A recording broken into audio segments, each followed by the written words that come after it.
ينذر بأسا شديدا من لدنه ويبشر المؤمنين الذين يعملون الصالحات أن لهم أجرا حسنا ماكثين فيه أبدا وينذر الذين قالوا اتخذ الله ولدا ما لهم به من علم ولا لآبائهم كبرت كلمة تخرج من أفواههم إن يقولون إلا كذبا وقال الله تعالى في موضع آخر قاف والقرآن المجيد بل عجبوا أن جاءهم منذر منهم فقال الكافرون هذا شيء عجيب أئذا متنا وكنا ترابا ذلك رجع بعيد قد علمنا ما تنقص الأرض منهم وعندنا كتاب حفيظ بل كذبوا بالحق لما جاءهم فهم في أمر مريج আল্লাহ তাআলার শুকরিয়া যে আজকে আমরা পবিত্র ঈদুল ফিতর সালাত আদায় করার পরে তারই ঘরে আমরা খুতবা শোনার জন্য যে জমা হওয়ার সুযোগ পেয়েছি। আল্লাহ আমাদের সকলকে বসার জন্য যে কবুল করেছেন এর জন্য আমরা বলি আলহামদুলিল্লাহ। আজকের আমাদের এই গুটি কয়েক মানুষের শান্তশিষ্টভাবে বসা আর এরকম পাকার হাওয়ায় আরামের সঙ্গে নামাজ পড়া, এই যে কত বড় আল্লাহর একটা নিয়ামত, আল্লাহর কত বড় একটা সম্পদ, এটা আমরা ওই সময় বুঝতে পারবো যখন এখানে বসে এই প্রত্যন্ত বাসন্তী থানার অন্তর্গত তিতকুমার গ্রাম, এখানে বসে আমরা যখন এটা ভাববো যে এর মোকাবেলায় এর তুলনায় এমন একটা জায়গা, এমন কিছু জায়গা বর্তমানে পৃথিবীতে আছে যেখানে বাচ্চারা খেলা তো দূরের কথা, এক জায়গায় শান্তির সঙ্গে বসে থাকবে এই সুযোগটুকু তাদের কাছে নেই। আছে তো? এখানে বসে আমরা মাত্র ২৫০০ কিলোমিটার দূরে ফিলিস্তিনের মা বোন আর ফিলিস্তিনের বাচ্চাদের আর ফিলিস্তিনের জনগণের কথা স্মরণ করি। যদি না করি বিষয়টা একটু ভেবে দেখি যে তারা ঈদের নামাজ কি পড়তে পারছে? তাদের ঈদ বলে, বকরা ঈদ বলে, তাদের কোথায় রোজা, কোথায় ইফতার, তাদের কোথায় ঈদুল ফিতর, কোথায় খুশি গোশ কেনা? আমাদের গোশ কিনতে গেলে নামাজ ছেড়ে যাচ্ছে। আমরা এত আনন্দে আছি, এত ফুর্তিতে আছি। তাই এই ফুর্তির শুকরিয়া আদায় যদি একবার আলহামদুলিল্লাহ বলি, আমার মনে আদায় হবে না। সারাদিন বসে যদি বলি আল্লাহ আলহামদুলিল্লাহ, সমস্ত প্রশংসা তোমার, কেন তুমি যে আমাকে শান্তিতে রেখেছো এই জন্য তোমার শুকরিয়া আদায় করছি। কিন্তু যাদেরকে আল্লাহ বর্তমানে এরকম অবস্থায় রেখেছে, আমরা তাদের কথা ভাবি, তারা সারাটা রমজান হতে একদিন ইফতার করতে পারে, যদি বা করে পানির জটিল হয়তো তারা অপেক্ষায় আছে সেকেন্ডের মধ্যে কখন উপর থেকে একটা বোম এসে গাঢ় করে ধম করে পড়বে, আর কে ভাই, কে বাচ্চা, কে স্ত্রী, কে পুত্র পরিজন সেটা দেখার আর টাইম দেবে না, পৃথক হয়ে যাবে, ছিন্ন ভিন্ন হয়ে যাবে। তারা এরকম সময়ের দিন গুনছে, সময়ের তারা দিন গুনছে। এক একটা সেকেন্ড তাদের কাছে বোমে পার হচ্ছে, বারুদে অন্ধকার করে দিচ্ছে। আজকের কাশ্মীরিদের অবস্থা আমরা দেখি, আজকের মায়ানমারিদের অবস্থাগুলো দেখি, যারা লক্ষ লক্ষ মুসলমান শরণার্থী হয়ে সাগর ঝাঁপিয়ে যারা বাংলাদেশের মাটিতে এসে শরণার্থী হয়ে কোন একটা তাঁবুর ভিতরে আশ্রয় নিয়েছে, তাদের ঈদটা কোথায়, তাদের সীমাই কোথায়, তাদের পায়েস কোথায়? আর তার মোকাবেলায় আমরা তিতকুমারের মানুষ, 18 মানুষ, আমরা যে গুটি কয়েক এই শান্তির সঙ্গে চলাফেরা করে মসজিদ পর্যন্ত আসতে পেরেছি, তো এর শুকরিয়া আমাদেরকে আদায় করতে হবে। কিন্তু ভুলে গেলে হবে না কাশ্মীরি, আর ভুলে গেলে হবে না ফিলিস্তিনি মুসলমানদের কথা। যদি আমরা ভুলে যাই, হতে পারে ওই দিন খুব বেশি দূরে নয় যে এসব এলাকাগুলো একদিন ফিলিস্তিন বানিয়ে দেওয়া হবে। ইসলামের শত্রু যারা, তারা কিন্তু এটাই চাচ্ছে।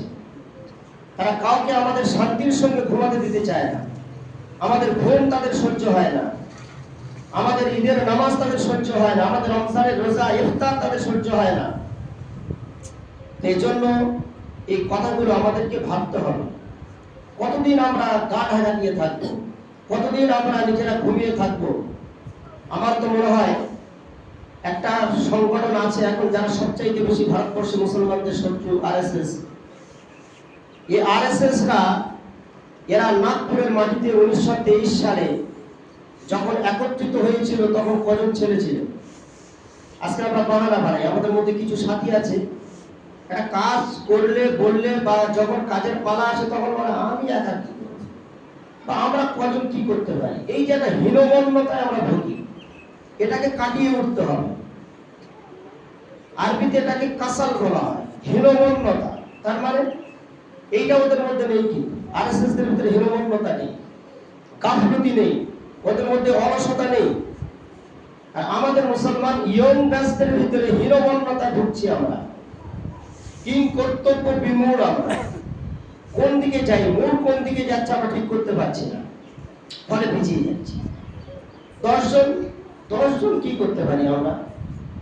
20 হলো, 20 জন আমরা কি করতে পারি? ওরা তো 20,000।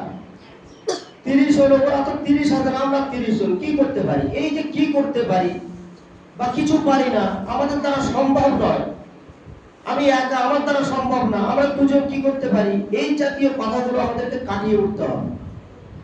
আরএসএস রা 1923 সালের জানুয়ারি মাসের 30 তারিখ ওরা 5 জন ছেলে সিদ্ধান্ত নিয়েছিল যে হাফ প্যান্ট পরবো। 5 জন ছেলে হাফ প্যান্ট পরে, যেটা পুলিশের খাকি রঙের পোশাক, এই পুলিশের খাকি রঙের পোশাক হাফ প্যান্ট পরে, এই জন্য আসাদুদ্দিন ওয়াইসি প্রায় বক্তব্যে সে বলে যে চাট্টি পেহেননে ওয়ালি জামাত।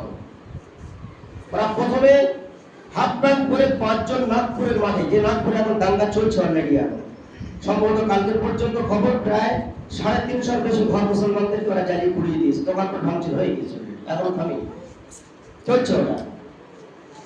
তো এই মানুষগুলো এরা নাগপুরের ওই মাঠে 1923 সালে প্রথম ডাক্তার হেড গোলওয়ারকর এনার নেতৃত্বে 5 জন হাত প্যান্ট পরে বসেছে, বসে আলোচনা করছে যে আগামী 100 বছরের মধ্যে এই ভারতটাকে হিন্দু রাষ্ট্র পরিণত করতে হবে। 5 জনের মাথায় সারা দেশ পাল্টে দেওয়ার সিদ্ধান্ত, অবাক কাণ্ড। আর আমরা 10 জন ভাবছি কি হবে।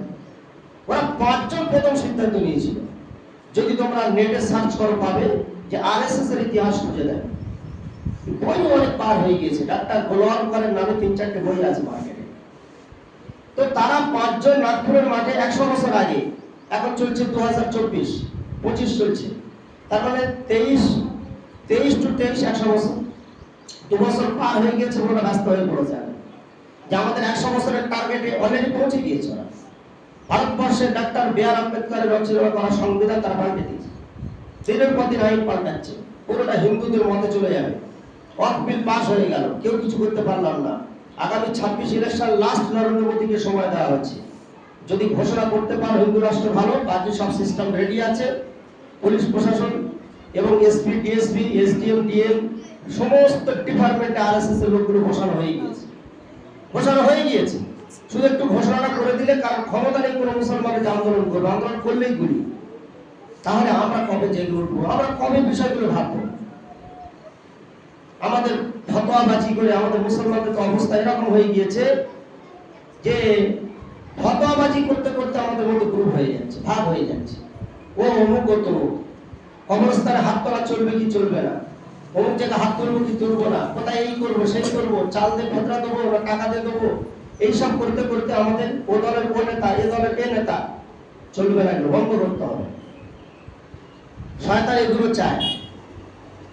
ইংরেজরা আমাদের কাছে এটাই চেয়েছিল যে এরা হাত উপরে নিচে বাঁধবে, এই নিয়ে দল হয়ে মারপিট করুক, আর আমরা এদের উপরে শাসন করব।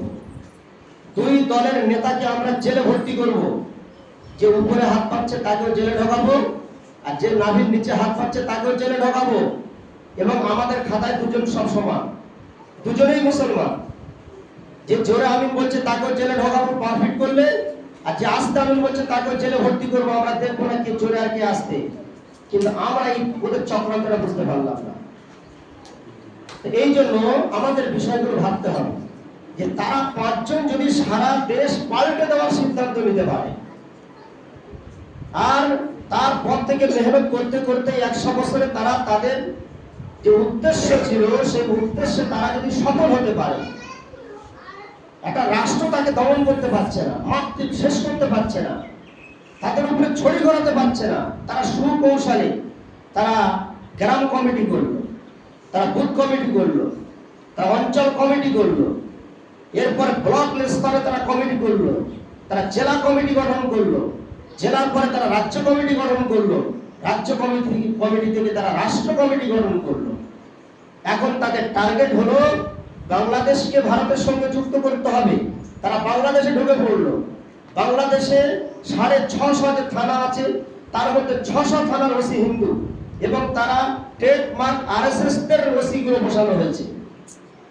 এটা আল্লাহ বাঁচিয়েছে বাংলাদেশের মুসলমানদের। হাসিনা তাড়া খাওয়ার পরে ওখানে সেই সমস্ত আরএসএস মার্কা পুলিশ প্রশাসন গুলো তারা চারিদিকে সব ছড়িয়ে পালিয়ে চলে গেল, তাদেরকে তল্লাশি চলছে ধরার জন্য।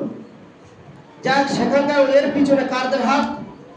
জামাত ইসলামী নামে যে সংগঠনটা বাংলাদেশে কাজ করে, তাদের ইয়ুথ ব্যাচ একটা আছে, ইয়ং ব্যাচ। তারা সিদ্ধান্ত নিয়েছিল যে আমরা বাংলাদেশকে একদিন স্বাধীন করব, আরএসএস মুক্ত করব। তো তাদের নিয়েতে তারা সফল হয়েছে। ঠিক সেম বাংলাদেশের যারা যুব কমিটি আছে, যারা জামাত ইসলামের সঙ্গে যুক্ত, তারা ব্লক কমিটি থেকে শুরু করে রাজ্য কমিটি, তারা জেলা কমিটি, তারা বুথ কমিটি, সমস্ত কমিটি গঠন করে তৃণমূল স্তর থেকে সংগঠনটাকে মজবুত করে তারা আছে বাংলাদেশে হাসিনাকে তাড়া করতে সক্ষম হয়েছে।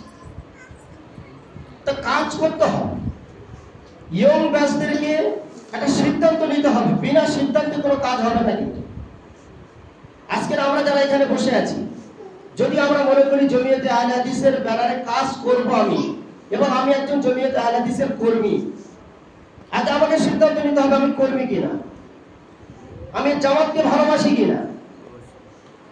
আমার নিয়তের উপর তো আল্লাহ আমাকে চলার জন্য রাস্তা দেবেন না। সাহালাল্লাহু তারিকান ইলাল জান্নাহ, আল্লাহ জান্নাতের রাস্তাটাকে সাহাল সহজ করে দেবে কাদের জন্য? যারা নাকি ইলম শেখার উদ্দেশ্যে বার হবে তাদের জন্য, যারা একটা উদ্দেশ্য নিয়ে আগে বাড়বে তাদের জন্য। তো তারা সিদ্ধান্ত নিল, কাজ করে দেখালো। 5 জন থেকে 50 থেকে এখন আমরা তাদের সদস্য সংখ্যা এই ভারতবর্ষে প্রায় 8 কোটিরও বেশি। এখন তাদের সদস্য সংখ্যা 8 কোটিরও বেশি। আমাদের পাশে ক্যানিং এর সিনেমা হলের পাশ দিয়ে ঘেটে গেলে দেখবে লেখা রয়েছে একটা জায়গায় কলাকল্প ক্লাব। কলাকল্প ক্লাব যারা ফর্ম ফিল আপ করে তারা আরএসএস হয়। আমাদের আশপাশে দায়িত্ব তাদের হাতে আছে। সেখানে তারা প্ল্যান মাফিক মুসলমানদের বিরুদ্ধে ট্রেনিং দিচ্ছে কলাকল্পের মধ্যে, ঘরের দ্বারে আমরা বসে আছি। আজকে আমার স্ত্রী, আমার বোন, আমার মা তাদের হাত থেকে নিরাপদে নেই। এখান থেকে একটা মেয়ে যখন ক্যানিং এ যায় একা, অথবা যখন সে রাস্তার উপর ওঠে, তখন আরএসএস বিশ্ব হিন্দু পরিষদ আর বজরং দলের চোখ কিন্তু তাদের দিকে থাকে। বিশেষ করে মুসলিম নারীদের প্রতি তাদের অত্যন্ত নজর। তারা লোলুপ দৃষ্টিতে এদের দিকে তাকায়, এবং কলাকল্প থেকে এদের 2 লক্ষ করে টাকা এদের অফার দেওয়া আছে। যদি একটা মুসলিম নারীকে তোমরা ভুলিয়ে ভালিয়ে আমাদের অফিসে আনতে পেরেছো, অথবা তার সঙ্গে প্রেম করার পরে তাকে যদি বিবাহী করতে পেরেছো, বিয়ে পর্যন্ত করে নাও, এটা হলো লাস্ট টার্গেট, তাহলে তুমি অনেক কিছু পাবে যদি বিয়ে করতে পারো। না কমসে কম তাকে যদি উল্টো পাল্টা রাস্তায় নামাতে পেরেছো, 2 লক্ষ টাকা তাদের অফার দেওয়া হচ্ছে। তারা নিজেদের অফিস থেকে ঘোষণা দিয়েছে 2025 সাল, বলছে 2025-এর মধ্যে আমরা 6 লক্ষ মুসলিম নারীকে আমরা টার্গেট করেছি। কেন? তারা তাদের আরএসএস বানাতে চায়। একটা মহিলাকে টেনে নেওয়া মানে একটা ফ্যামিলিকে টেনে নেওয়া। একটা মহিলাকে যদি ক্যাপচার করতে পারে, তাহলে তার স্বামী ঘাড় ধরলেও, কান ধরলে ঘাড় চলে যায়। ওরা সেই প্ল্যানে কাজ করছে। জমিয়ত উলামা হিন্দের ব্যানারে মাহমুদ মাদানী এবং তার যে সেক্রেটারি আছে, জেনারেল সেক্রেটারি মাওলানা আরশাদ মাদানী, এনারা রিপোর্ট জারি করেছেন যে আরএসএস দের অফিস থেকে রিপোর্ট বার হয়েছে, ভারতবর্ষে অধিকাংশ কত কোটি নারী যে তাদের কবজায় চলে গিয়েছে আল্লাহ ভালো জানে। আমরা তাদের ছেড়ে দিয়ে আমরা জানি না। তারা তাদের কাছে আসলো, কিছু টাকার অফার দিল, অথবা 2-4টে কথা বলতে বলতে তাদের পরিচিতি হলো। আর মেয়েরা সামান্য একটু টাকা অথবা গাড়ি অথবা বাড়ি, যেহেতু তারা সাংসারিক জীবনে যখন কষ্টের মধ্যে দিয়ে তাদের জীবন কাটে, আর ওরা যখন একটা আলো দেখাতে চায় যে আমাদের দলে আসলে তখন এই পাবে, সেই পাবে, এই হবে, সেই হবে, ও তখন তার বরখা কোথায়, তখন তার স্বামী কোথায়, তার বাচ্চা কোথায়, ও সব ভুলে যায়। এই ভুলের নাম তো নারী, তারা ভুলে যাবে। কিন্তু তাদেরকে ক্যাপচার করা একদিকে যেমন আমি স্বামী হিসেবে আমার দায়িত্ব, অপর দিকে আমাদেরকে নিজেদেরকে মজবুত হওয়ার জন্য আমাদেরকে শপথ গ্রহণ করতে হবে। এজন্য আগে আমি সিদ্ধান্ত নেব যে আমি জমিয়তে আহলে হাদিসের কর্মী কিনা। যদি আমি না হয়ে থাকি তাহলে আমি তাদের জন্য বলছি না, আমি তাদেরকেই বলছি আজকের দিনে ঈদ উল ফিতরের দিন মানে এটা এমন একটা দিন যে রাষ্ট্রীয় ভাষণের দিন। এটা মুহাম্মদুর রাসূলুল্লাহ সাল্লাল্লাহু আলাইহি ওয়াসাল্লাম তিনি যখন মক্কা থেকে হিজরত করে মদিনাতে গেলেন, ঈদ কিন্তু মক্কায় ছিল না, এটা আমরা মনে রাখবো। ঈদ মক্কায় ছিল না, ছিল ঈদ উল ফিতরও ছিল না, ঈদ উল আজহা ছিল না। দুটো উৎসব যেটা আমাদের মক্কায় 13 বছর মুহাম্মদ সাল্লাল্লাহু আলাইহি ওয়াসাল্লাম যে এখানে ছিলেন, এখানে ঈদ নামে কিছু কেউ জানতো না। এখানে দুটো হতো বছরে, একটা হলো মেহেরজান আর একটা হলো নেহেরজান। এই দুটো সংগঠন, এই দুটো খুশির দিন ছিল, পালন করতো কারা? ইহুদি আর খ্রিস্টানরা পালন করত। মুহাম্মদ সাল্লাল্লাহু আলাইহি ওয়াসাল্লাম ছোটবেলা থেকে দেখে আসছেন মেহেরজান আর নেহেরজান। এই দুই উৎসব মক্কার লোকেরা পালন করতে করতে জীবন কেটে গেল। মুহাম্মদ রাসূলুল্লাহ সাল্লাল্লাহু আলাইহি ওয়াসাল্লাম তিনি মক্কা থেকে হিজরত করে যখন মদিনাতে পা রাখলেন, তখন ওনার বয়স ছিল 53। আর হিজরি তখন প্রথম। উনি যেদিন হিজরত করে মদিনায় পা দিলেন, এটা আরবির প্রথম তারিখ। এটা আরবির কোন তারিখ? প্রথম তারিখ। এখন আরবির কত তারিখ? 1446 চলছে এখন। আর আমাদের বছর শুরু হয় কোথায়, কোন মাস দিয়ে? মুহররম মাস দিয়ে। আমরা তো মুহররমটাকে চিনেছি, কিন্তু এটা আরবির প্রথম মাস হিসাবে চিনতে হবে। বছর শুরু এখান থেকে মুহররম দিয়ে। তাহলে সামনে মুহররম আসবে মানে 46 থেকে 47-এ পা দেব। তো মুহাম্মদ সাল্লাল্লাহু আলাইহি ওয়াসাল্লাম তিনি যখন মদিনায় পা দিলেন, এটা হিজরি সনের প্রথম তারিখ। আরবি তারিখ শুরু হয়ে গেল, দ্বিতীয় দিন দ্বিতীয় তারিখ, তৃতীয় দিন তৃতীয় তারিখ শুরু হয়ে গেল। কিন্তু এটা মুহাম্মদ সাল্লাল্লাহু আলাইহি ওয়াসাল্লাম চালু করেননি। মুহাম্মদ সাল্লাল্লাহু আলাইহি ওয়াসাল্লাম এই তারিখটা চালু করেননি। উনি চলে গেলেন, আবু বকর সিদ্দিকের জামানা চলে গেল, হযরত ওমর ফারুক রাদিয়াল্লাহু তাআলা আনহু উনি ক্ষমতায় আসলেন। উনি ক্ষমতায় আসার পরে যেমন অনেক জিনিস পরিবর্তন করেছেন। পুলিশ বিভাগ পরিবর্তন করা, থানা সিস্টেম তৈরি করা, জেলা ভাগ করা, পঞ্চায়েত লেভেলে কার্য ভাগ করে দেওয়া, এই প্রশাসনিক লেভেলের বহু কাজ তিনি সংস্কার করেছেন।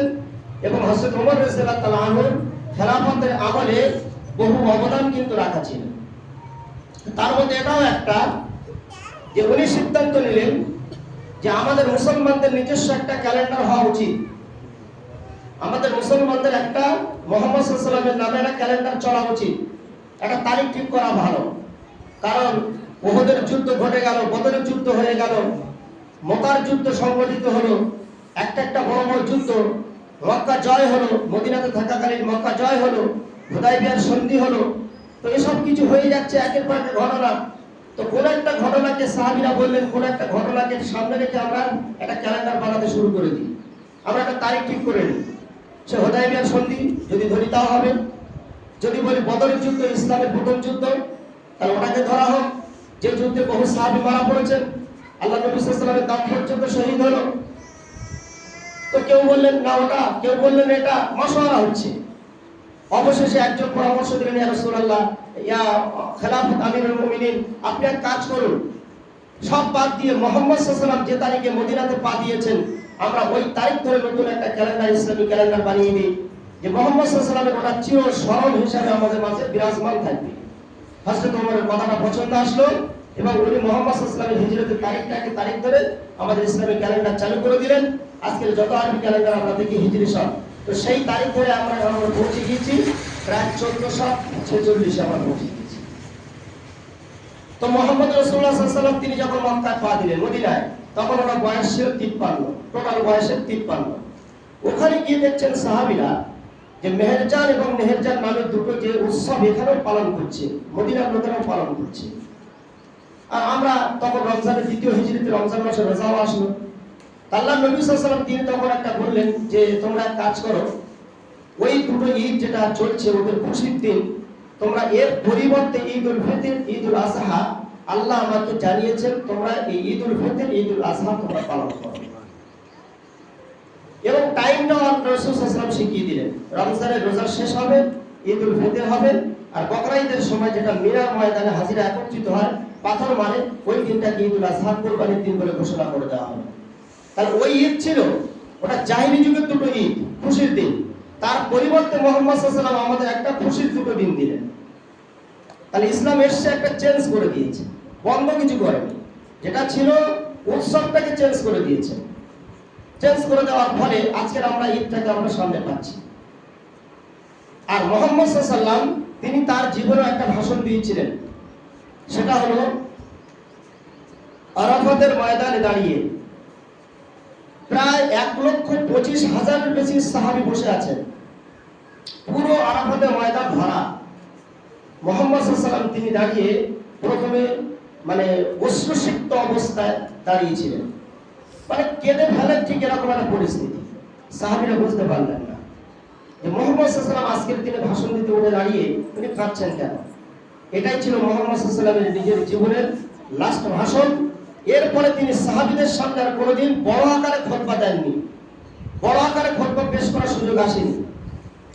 কারণ ওই তারিখটা এমন একটা তারিখ ছিল যে তারিখের পরে আর একত্রিত হওয়ার কোনো সুযোগও ছিল না। ওটা ছিল হজের সিজন, ওই বছরে হজ ফরজ হয়, আর ওই বছরে হজের প্রথম খুতবা হয়, ওটা ঈদুল আজহার খুতবা ছিল। আরাফাতের ময়দানে দাঁড়িয়ে যেটা তিনি দিয়েছিলেন, তিনি সেই খুতবাতে কেঁদে ফেলেছিলেন। কেন? তিনি সাহাবীদেরকে জিজ্ঞাসা করেছিলেন, হে আমার সাহাবীরা, আল্লাহর পক্ষ থেকে আমি যে কোরআন এনেছিলাম, এই আমানতটা তোমাদের কাছে পৌঁছে দিতে পেরেছি কি? এইটা তোমরা আজকের বলো।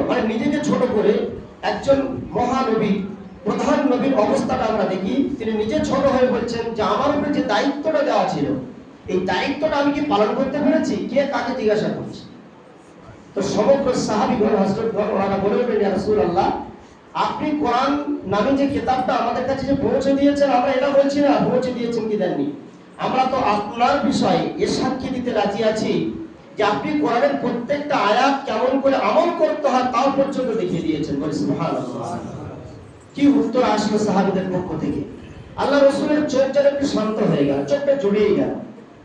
এবারে তিনি বলছেন, তবে শোনো, আমি ওই আল্লাহকে সাক্ষী রেখে বলছি, ওই আল্লাহকে সাক্ষী রেখে বলছি, আজকের ইসলাম কমপ্লিট হয়ে গেল, ইসলাম আজ কমপ্লিট ঘোষণা হয়ে গেল।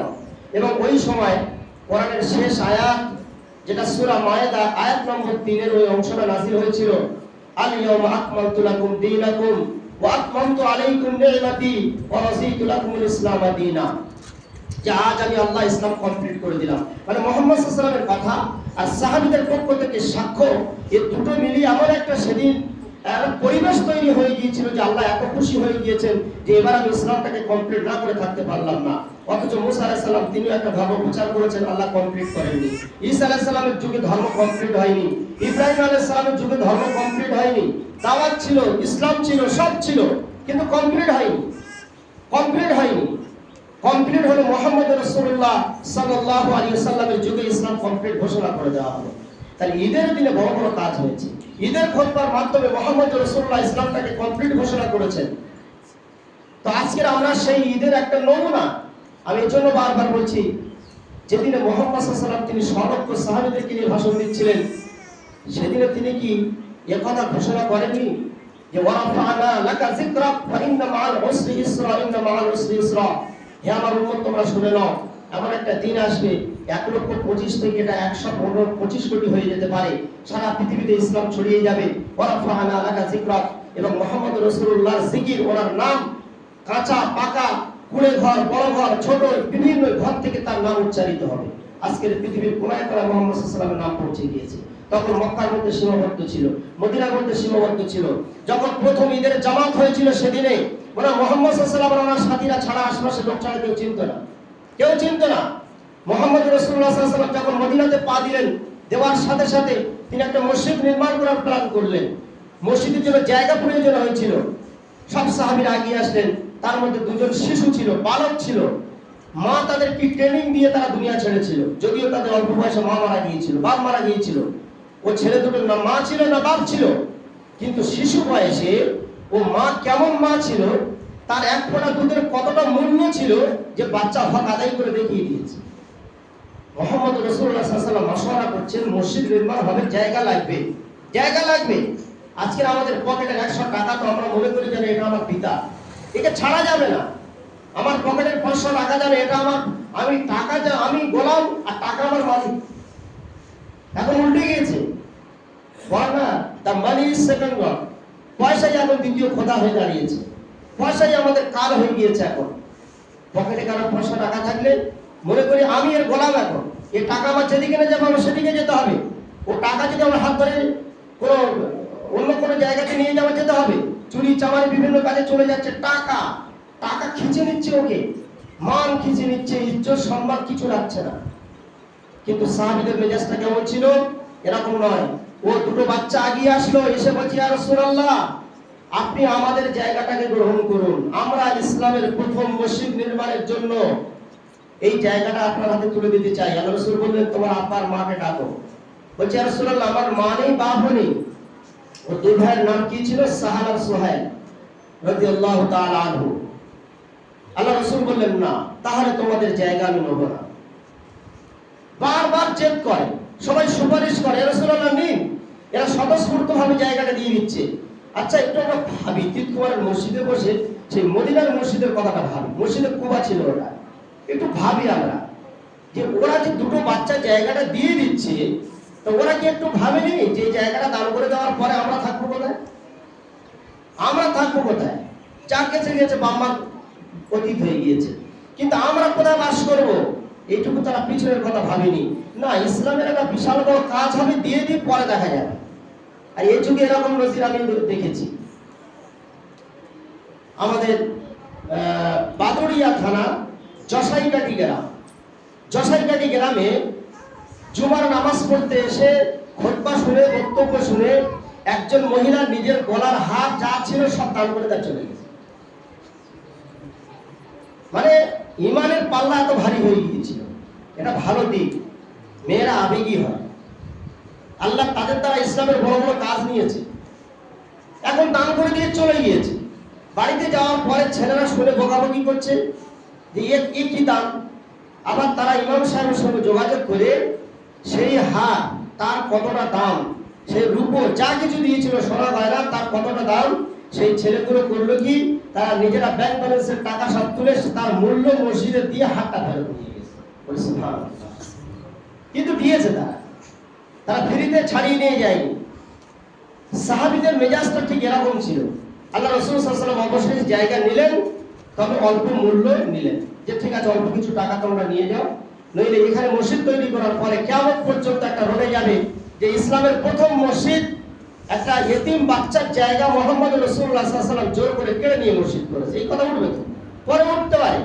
এটাকে ভেঙে দেওয়ার জন্য, এই আকীদাটাকে শেষ করার জন্য মুহাম্মদ সাল্লাল্লাহু আলাইহি ওয়াসাল্লাম হাফ মূল্য দিয়ে হলেও তিনি জায়গাটা তবে নিয়েছিলেন। তো আজকে আমরা দেখি সেই মসজিদে কুবার ইতিহাস। যখন মসজিদ নির্মাণ হলো, কোটি কয়েকজন নামাজ পড়ে নেওয়ালা ছিল, মদিনার 12 জন, আর মক্কা থেকে হিজরত করে সাথে যারা গিয়েছিল 24 কি 25 জন, এই তো মুসল্লি। তারপরে তাদের সিদ্ধান্ত যখন তারা পাকা করলেন যে না, আমরা মসজিদে কুবার খুতবার মাধ্যমে মুহাম্মদ রাসূলুল্লাহ যে কথাগুলো তিনি বলছেন আমরা এগুলো পালন করব, তো পালন করার সিদ্ধান্ত যখন তারা গ্রহণ করেছিল, তো প্রথম সিদ্ধান্ত এটাই নিয়েছিল, ইয়া রাসূলুল্লাহ, এখানে কাজ করতে গিয়ে যে সমস্যাগুলো আসবে, এই সমস্যার সমাধানের জন্য আমাদের শরীরে এক বিন্দু যদি রক্ত থাকে আমরা এটা দিতে রাজি আছি। আমরা একটু রক্ত বই বাড়ি নিয়ে যাব না, আমরা রক্ত দিয়ে যাব আপনার জন্য, আপনি কাজ করে যান, কাজ করে যান আপনি। এই সব শপথটা কোথায় গিয়ে দাঁড়ালো? মাত্র তার 2 বছর পরে মসজিদে নববী তৈরি হলো। মসজিদে নববী তৈরি হলো। যখন কুবার মসজিদে মুহাম্মদ রাসূলুল্লাহ জুমার খুতবা পেশ করছিলেন, তখন ওনার সাথে ওনার স্ত্রী আয়েশা, খাদিজা কেউ ছিল না, হাফসা, উম্মে সালমা কেউ ছিল না, সব স্ত্রী সব মক্কায়। পরে যখন মসজিদে নববী নির্মাণ হলো, তারপরে মসজিদে নববীর চারিদিকে ছোট ছোট করে ঘর বেঁধে দেওয়া হলো। ঘর যখন কমপ্লিট হয়ে গেল, মুহাম্মদ রাসূলুল্লাহ সাল্লাল্লাহু আলাইহি ওয়াসাল্লাম দুজনকে পাঠিয়ে দিলেন তাদেরকে নিয়ে আসার জন্য। তারপরে নিয়ে আসা হলো। তো সেই ছোট্ট জামাত আজ সারা পৃথিবীতে যে ছেয়ে যাবে, সারা পৃথিবীর কোনায় কোনায় মুসলমান পৌঁছে যাবে, এটা কিন্তু আল্লাহ তাআলার সিদ্ধান্ত। আর তারা যে কোটি কয়েক সাথীরা একত্রিত হয়েছিল, তাদের নিয়তের উপরে দাঁড়িয়ে এটা হয়েছে। এজন্য আমি বলছি, যে আমরা প্রথমে নিজেদেরকে সিদ্ধান্ত নিতে হবে, চাই মেয়ে ছেলে হই আর বেটা ছেলে হই। আমাদের সমাজে একটা জিনিস আমরা দেখি, সবচেয়ে বড় জিনিস, আমরা মেয়েদেরকে সবসময় হাফ পজিশনে ছেড়ে চলে আসতে চাই। চা খাবো, ওরা অর্ধেক খাবে, আমি ফুল পেট খাবো। খাওয়ার ক্ষেত্রে দেখবেন বেটা ছেলেদের একটা, কিন্তু মেয়েরা, সাধারণত মেয়েরা তারা এতটাই ত্যাগ স্বীকার করে একটা ফ্যামিলি গড়ার জন্য, ততটা আমরা কিন্তু পারি না। পারি কি? একটা বাচ্চা মানুষ করার ক্ষেত্রে, আমি কালকেরই মনে আসার পরে বলছিলাম যে মায়ের কোল মোহাম্মদ রাসূলুল্লাহ সাল্লাল্লাহু আলাইহি ওয়াসাল্লাম ইউনিভার্সিটি করার দিয়েছেন। ইউনিভার্সিটি বলেছেন যে মায়ের কোল একটা বাচ্চার জন্য এটা পাঠশালা। এইবার পাঠশালাটা আপনি মনে করুন ইউনিভার্সিটি, পাঠশালা আপনি মনে করুন এটা একটা হাই স্কুল। হ্যাঁ, মায়ের কোলটা হলো সবচেয়ে বড় হাই স্কুল। মায়ের কোল হলো একটা বড় মক্তব। এটা, এখান থেকে যদি আপনি ভালো শিক্ষা কিছু না দিতে পেরেছেন তাহলে কিন্তু বড় বিপদ আছে। আচ্ছা, আব্দুল কাদের জিলানী, আল্লামা ইবনে তাইমিয়া, আবু বকর সিদ্দিক, উমর ফারুক, আমরা যাদের নামে আজকের চুমু খাই, কিছু লোক আছে দেখবেন নাম শুনে চুমু খায়, খাক, আমার অসুবিধা নেই, তারা ভক্তি দেখাচ্ছে দেখা, কিন্তু ভক্তির সাথে সাথে এটাও তো ভাবতে হবে যে যাদের নামে আমরা আজকের আঙুল চুষি, যাদের নামে আজকের আমরা চুমু খাই, এই সমস্ত মহান ব্যক্তিগুলো দুনিয়াতে এসে এরা মায়ের পেট থেকে তো এসছে নাকি, না ডাইরেক্ট আসমান থেকে ধাম করে নিচে পড়েছে? এরকম ব্যাপার। সারা পৃথিবী যারা কাঁপিয়ে দেখিয়ে দিয়েছে, বড় বড় আলেমদের কথা বলি, এরা সবাই কিন্তু মায়ের পেট থেকে এসেছে, মায়ের পেট থেকে এসেছে। এখন আমার খনিটা যদি কয়লার হয়, তাহলে কয়লার খনি থেকে কি রূপো বার হবে? এরকম নিয়ম আছে? কয়লার খনিতে রূপো বার হয় না, রূপোর খনি থেকে কয়লা বার হয় না, তেলের খনি থেকে পানি নয়, আর পানির খনি থেকে তেল নয়। খনিটাই যেমন হবে, তেমন কিন্তু ওখান থেকে মাল প্রোডাকশন হবে, প্রোডাক্ট ওখান থেকে রেডি হবে, আর ওখান থেকে তেমন মাল ওখান থেকে বার হবে। এখন মায়ের পেট, হাদিসের মধ্যে বলা হচ্ছে, ওমর ফারুক রাদিয়াল্লাহু তাআলা বলছেন মায়ের পেট হলো একটা খনি সমতুল্য।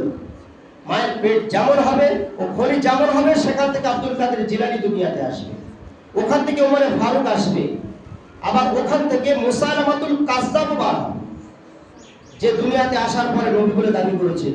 ওই একই মায়ের পেট থেকে আবার বর্তমানে যে দাবি করেছে মির্জা গোলাম মোহাম্মদ কাদিয়ানী, আমি নবী, এমন বেঈমান আর শয়তানও বার হবে।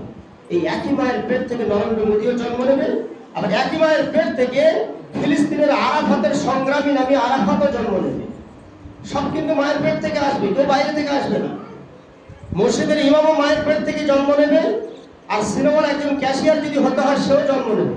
একটা মক্খরের জন্ম মায়ের পেট থেকে, তারিখের জন্ম মায়ের পেট থেকে, একটা ছোট্ট শিশু বাচ্চা 30 পারা কলেজের হাফেজে যদি হয় সেও মায়ের পেট থেকে। তাহলে খনি যেমন হবে, এই বিভেদটা হয়ে যায় ওখান থেকে, মায়ের পেট যেমন হবে তেমন হবে। ওটাকে আমাদের রেডি করতে হবে। একটা মা তার সংসার গড়ার জন্য, একটা ফ্যামিলি নির্মাণ করার জন্য যে ভূমিকা রাখে, এই ভূমিকা কিন্তু 75% যদি বলি তাও ভুল হবে। একটা বাচ্চাকে জন্ম দেওয়া, বাচ্চাকে পেটে ধারণ করা, তাকে ভূমিষ্ঠ করা, তাকে 2 বছর দুধ পান করানো, তারপরে তাকে দুধ ছাড়ানো, তারপরে তাকে ভাত নরম করে গালে দেওয়া, তারপরে তাকে মানুষ করা, ছোট্ট শিশুর মুখে আল্লাহ শব্দ শেখানো, এই সব কিছু কিন্তু মায়ের উপরে জিম্মেদারিতে আসে, মায়ের জিম্মেদারিতে আসে। মা তাদেরকে বড় করে দেয়। কত বড়?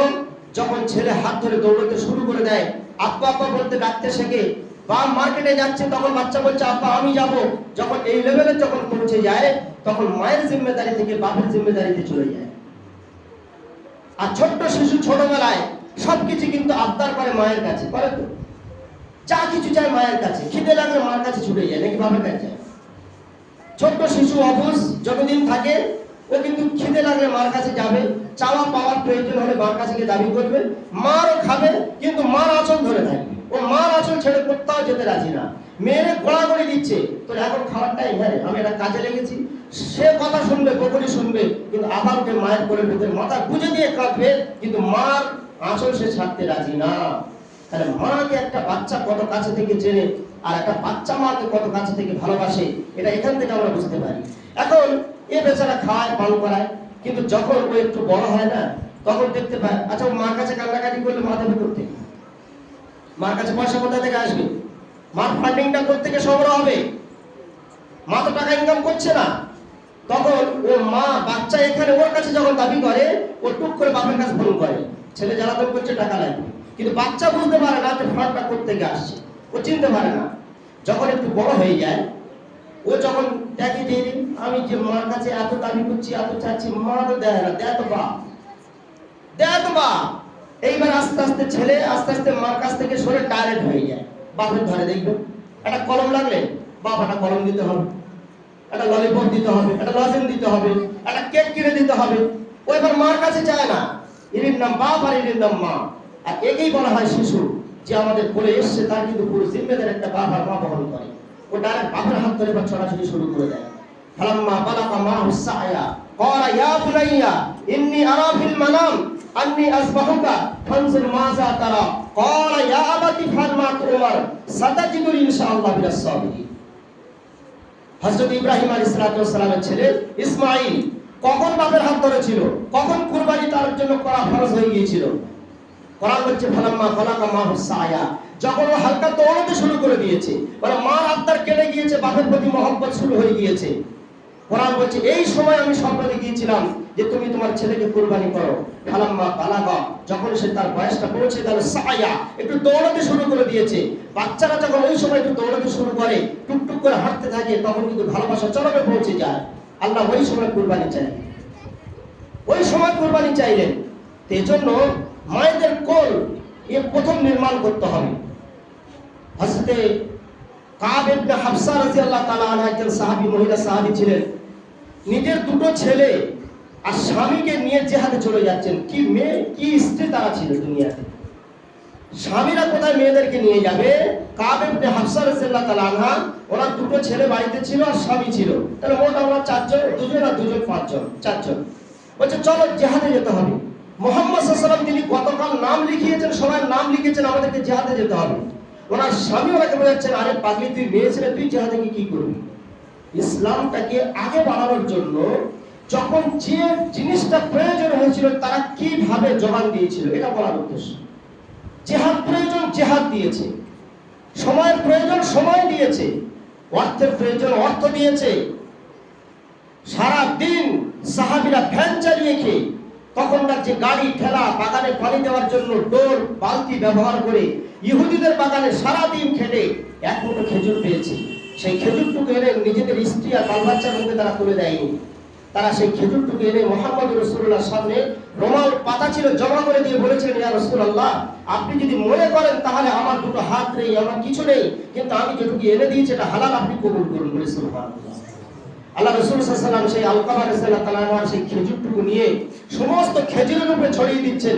আবু বকর সিদ্দিকের অঢেল মাল, ওমর ফারুকের অঢেল মালের উপরে ছড়িয়ে দিচ্ছেন আর বলছেন, শোনো সাহাবীরা, আজকের আলকামার এই যে এক মুঠো খেজুর এত ইখলাস আর এত নিয়তে খালিসুনি হতে পারে, এর বদৌলতে তোমাদের টোটাল সম্পদটা আল্লাহ কবুল করে নিতে পারেন। বলি সুবহানাল্লাহ। কি নিয়ত তাদের ছিল ইসলামের জন্য, যেটা প্রয়োজন সেটা দিয়ে তারা ইসলামকে সহযোগিতা করেছে, সহযোগিতা করেছে। তারা তাদের পকেটের টাকাটাকে তারা নিজেদের মালিক বানায়নি, তারা নিজেরা ছিল মালিক। আর পয়সাকে তারা গোলাম বানিয়ে রেখে দিয়েছিল, যে আমি যেখানে তোকে খরচ করবো তুই সেখানে ব্যয় হবি। মসজিদে দিলে মসজিদে, মাদ্রাসা দিলে মাদ্রাসা, আর জুয়ার আড্ডায় দিয়ে আসলে জুয়া, আমি তোকে যেখানে নিয়ে যাবো তুই আমার কথা মতো চলবি। এর আগে টাকা, আমি তোর গোলাম হয়ে যাবো, তুই আমার মালিক হয়ে বসে থাকবি। আজকে টাকার পিছনে ছুটতে ছুটতে ঈমান চলে যাচ্ছে। তো দুই সাহাবী নিজের স্ত্রীদেরকে নিয়ে চলে গেলেন, স্বামীকে হাত ধরে, দুই বাচ্চাকে নিয়ে চলে যাচ্ছেন। চলুন, মুহাম্মদ সাল্লাল্লাহু আলাইহি ওয়াসাল্লাম কালকে নাম লিখিয়েছেন, আর আমার ফ্যামিলি থেকে একজনের কেউ নাম দেবে না। স্বামী বোঝাচ্ছেন, আমার তো কোনো ছেলে নেই, আর আমি একা খেটে খুঁটে তো সংসারটা চালাই, যদি আমি মারা যাই তাহলে কি হবে? তা আমাদের কি দরকার নেই, আল্লাহ রাসূল তো আমাদের যেতে বলেননি। বলছেন না, যাবো। কে চারজন নাম লিখিয়ে দিল, একজন মেয়ে ছেলে নাম লিখিয়ে দিল। যুদ্ধ মারাত্মকভাবে যখন যুদ্ধ শুরু হয়ে গেল, দূর থেকে একটা তলোয়ার সে হযরতে কাব ইবনে হাফসা রাদিয়াল্লাহু তাআলা আনহার হাতে এসে যখন আঘাত করেছে, খুব অত্যন্ত ব্যথা পেয়েছেন, চোট পেয়েছেন। মাথার চুল ছেড়ে পুড়িয়ে সেই চুলটাকে নিয়ে কালি করে সেই যে ঘা ছিল ঘাতে লাগিয়ে দিয়ে আবার তিনি ফের ময়দানে ঝাঁপিয়ে পড়লেন। একটা পর্যায়ে এমন আসলো যে মুহাম্মদ রাসূলুল্লাহ সাল্লাল্লাহু আলাইহি ওয়াসাল্লামকে ছেড়ে অধিকাংশ লোক সব পালিয়ে চলে গেল। আল্লাহ রাসূল একা হয়ে পড়েছেন। কাফেররা সুযোগ বুঝে মুহাম্মদকে কতল করতে এসে আবার 10-12 জন সাহাবী মুহাম্মদ সাল্লাল্লাহু আলাইহি ওয়াসাল্লামকে চারিদিক থেকে ঘিরে দাঁড়িয়ে গেলেন। ওই যুদ্ধে মুসলমানদের হার হয়েছিল প্রথম টাইমে একটা ভুলের কারণে। যাই হোক, যখন ঘিরে দাঁড়িয়েছিল, হাদিসের মধ্যে এসে কাব ইবনে হাফসা রাদিয়াল্লাহু তাআলা আনহু তার মধ্যে একজন ছিলেন। যে না মুহাম্মদ সাল্লাল্লাহু আলাইহি ওয়াসাল্লামের উপরে আঘাত আসবে, ওনাকে মেরে দেবে, আমাদের জান চলে যায় যাক, কিন্তু নবীর উপরে কোনো আঘাত যেন না আসে। উনি ঘিরে দাঁড়িয়ে গেলেন। দ্বিতীয় পর্যায়ে আবার যুদ্ধ শুরু হলো। দ্বিতীয় পর্যায়ে যুদ্ধে মুসলমানরা জিতে গেল।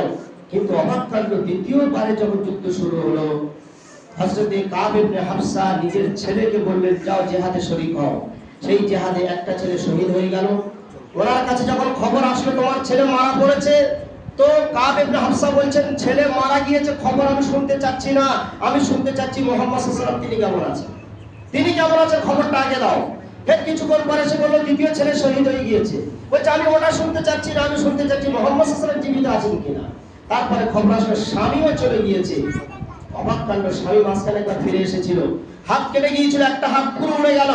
উনি নিজের চুল ছিল আবার সেটাকে ক্ষত স্থানে বসিয়ে দিয়ে মলম পাট্টি করে দিয়ে ছেড়ে দিয়ে বলছেন স্বামী মুহাম্মদ সাল্লাল্লাহু আলাইহি ওয়াসাল্লাম তুমি মার খাবে না, তুমি এখানে আরামে বসে থাকবে, যখন চলে যাও। চলে গেলেন।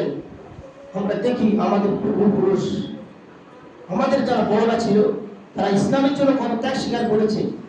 আজকে আমরা তৃতীয় ঘরে বসে শান্তিতে, এখানে কেউ 5 টাকা 10 টাকা 50 টাকা নিজের জান নিজের সময়টুকু কেউ দিতে রাজি না, তাহলে কাজ কোনোদিন আগে পারবে না।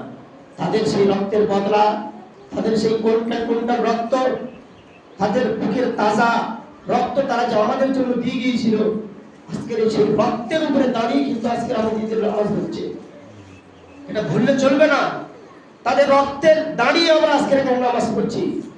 এখানে যদি আমরা যা করব এর পুরো পার্সেন্টেজ কিন্তু সেই হাফসা ইবনে কাব তারা পাবে, হাবিবে মুয়াবিয়া পাবে, হযরত হাসান হুসাইন তারা পাবে, হযরত ওমর রাদিয়াল্লাহু তাআলার মতো লোক নামাজে দাঁড়িয়ে আছে, বেঈমানরা গিয়ে নামাজরত অবস্থাতে তার উপর তলোয়ার চালিয়ে 13টা আঘাত করে তাকে খুন করে দিল। সে রক্তের বদলাটা কারা দেবে? কারা দেবে? আমরা একটু ভাবতে হবে এগুলো। এই জন্য আমরা যারা গুটি কয়েক আছি, আমরা যদি মনে করি সেই মেহনত, দামি মেহনত, কোরআন এবং হাদিসের আলোচনা, তাহলে আমাদেরকে সময় দিয়ে, শ্রম দিয়ে, অর্থ দিয়ে, স্বার্থ দিয়ে আমাদেরকে এগিয়ে আসতে হবে। আল্লাহ তাআলা আমাদের সকলকে এই জিনিসগুলো শোনা শুধু নয়, এগুলো আমল করা। আর আজকের ঈদের দিনে আমরা একটা বার্তা দেবো যে যেমন আমি যে জিনিসটাকে সত্য মনে করেছি, আমাকে এর কর্মী হিসাবে কাজ করতে হবে। আমি যেখানে বাস করি, আমার আশপাশে যেখানে আমি থাকি, সেখানে তাদেরকে দাওয়াত দিতে হবে, তাদেরকে বোঝাতে হবে। যদি বই প্রয়োজন হয়, বই তাদের হাতে তুলে দিতে হবে, তাদেরকে সঠিক সত্য জিনিসটাকে বুঝিয়ে তাদেরকে আমাদের সাথী বানিয়ে নিতে হবে। এ যেন না হয় আমি একটা কারখানায় কাজ করি, 10 জন সেখানে থাকে, তারা আমাকে যেন বানিয়ে না নিতে পারে, তাদের মতো করে চেষ্টা থাকবে আমি তাদের মতো করে, আমার মতো করে তাদেরকে তৈরি করে নেব। আল্লাহ তাআলা আমাদের সকলকে বিষয়টা বোঝার তৌফিক দান করুন, আমিন। ওয়া আখিরু দাওয়ানা আলহামদুলিল্লাহি রাব্বিল আলামিন। আমাদের 2 বছর, আমাদের যে 2 মাসের মুয়াজ্জিন সাহেব আমরা একটা রেখেছি, আমরা এখানে জানি তার একটা বেতনের ব্যাপার থাকে। যদি আমরা কেউ মনে করি আল্লাহর রাস্তায় কিছু মুয়াজ্জিনের নিয়ত আমরা কিছু তো দিতে পারি, আর যদি কেউ মনে করি আমাদের মসজিদটা নির্মাণের কাজ চলছে, এখন রানিং আছে, নিয়তের ব্যাপার, এ একদিনের কাজ নয়। আমি মহিলাদেরকেও বলছি, আমি আমাদের দাদা ছেলে, আমরা পুরো সবাইকে বলছি, যদি আমরা কেউ মনে করি মসজিদের নির্মাণের কাজে আমি কিছু সিমেন্ট দান করবো, কেউ বালি দেবো, এটা দেবো, কেউ 500 টাকা 200 টাকা 100, যে যদি নিয়ত করি, তাহলে আমরা নিজেদের লোকেদের কাছে আমরা খবর দিয়ে দেবো। নাম লেখানো থাকলে আমি ধীরে ধীরে দিতে থাকবো, একদিন কাজ হতে থাকবে। এত বড় বিশাল জাহাজের মতো কাজে, বিশাল কাজে আমি বলছি না যে আমরা পুরোটা দেবো। এখানে যদি একটা ইট কেউ যদি কিনে দিতে পারে, তাহলে একটা ইটের জন্য পুরো মসজিদ নির্মাণের সব সে পেয়ে যাবে। 1 বস্তা সিমেন্ট দিয়ে 1000 বস্তা সিমেন্টের সব সে পেয়ে যাবে। তবে মসজিদে যেটা আমরা দেবো সেটা আলাদাভাবে বলে দেবো, আমাদের খাতায় নাম লেখাবো। আর বাকি মুয়াজ্জিনের জন্য আমরা যেটা কালেকশনটা করতে যাচ্ছি, আমাদের সাথীরা আমরা একটু শরীক হই, তাকে আমাদের একটা খুশি তো করতে হবে। আল্লাহর রাস্তায় সে একটা মাস আমাদের জন্য নিবেদিত প্রাণ হয়ে আযান দিয়েছে, এজন্য তার জন্য আমরা একটু অংশগ্রহণ করি। আর মসজিদের ব্যাপারে আমরা খাতা মজাই, এটা খাতা